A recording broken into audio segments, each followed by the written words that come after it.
I thank God for today's encouraging words. और आज के दिए हुए प्रोत्साहित शब्दों के लिए मैं परमेश्वर को धन्यवाद देता हूँ। How many of you know about KYC? आप में से कितने लोगों को KYC अक्षरों के बारे में मालूम है? KYC? KYC Know your customer. अपने कस्टमर्स को जाने। It is compulsory for every bank account holder. और हर एक बैंक में जो खाता रखने वाले लोग हैं उनको जानना ज़रूरी है। Our bank is in heaven. हमारा जो बैंक है वो स्वर्ग में है। For that, know your God. और इसीलिए ज़रूरी है कि हम हमारे परमेश्वर को जानें। Is compulsory. और ये ज़रूरी है। If you don't know your God, you cannot go to heaven. यदि आप आपके परमेश्वर को नहीं जानते हो तो तुम स्वर्ग में नहीं जा सकते। Just now we heard that Paul counted us everything as rubbish. और हमने अभी सुना है कि कैसे पौलुस ने सारी चीज़ों को कचरा कूड़ा मान लिया। To know God, we also had to do same thing. और यदि हम परमेश्वर को जानना चाहते तो हमें भी ऐसा ही करना होगा। Whether it is our wealth or health or riches, education, caste, everything. और फिर यदि वो हमारा धन दौलत हो, हमारी पढ़ाई लिखाई हो, धन संपत्ति हो या हमारा जाति के बातें हो, जो कुछ भी हो। So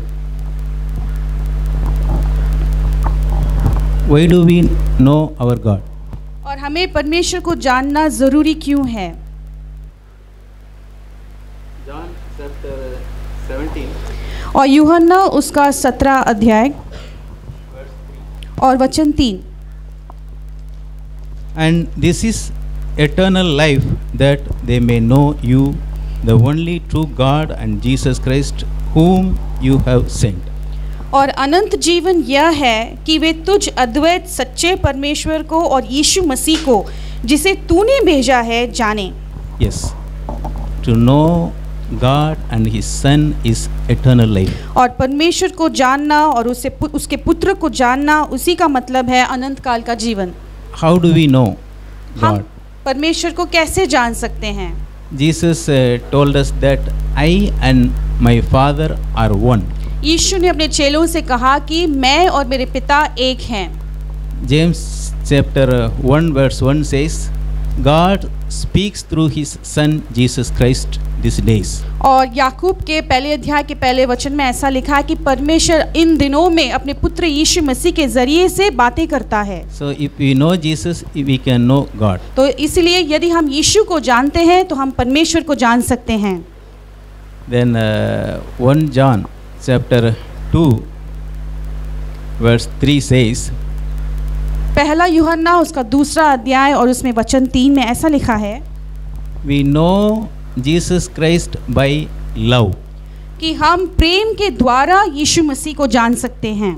Yes, if we have love in our heart, we know God Jesus. और यदि हमारे दिल में प्रेम है तो हम यीशु मसीह को जानते हैं। If we know Jesus, we can love each every brothers and sisters. और यदि हम यीशु मसीह को जानते हैं तो हमसे मुमकिन है कि हर एक भाई और बहन से हम प्रेम कर सकते हैं। Know God is an intimate relationship with God. और परमेश्वर को जानने का मतलब ये होता है कि परमेश्वर के साथ एक करीबी रिश्ते में हम बने रहते हैं। Genesis chapter 4 verse 1. और उत्पत्ति की किताब उसके चौथे अध्याय का पहला वचन।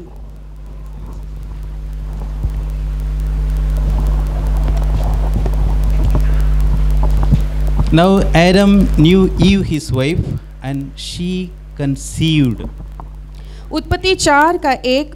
जब आदम अपनी पत्नी हव्वा के पास गया तब वो गर्भवती हो गई। The Bible says no is the intimate relationship.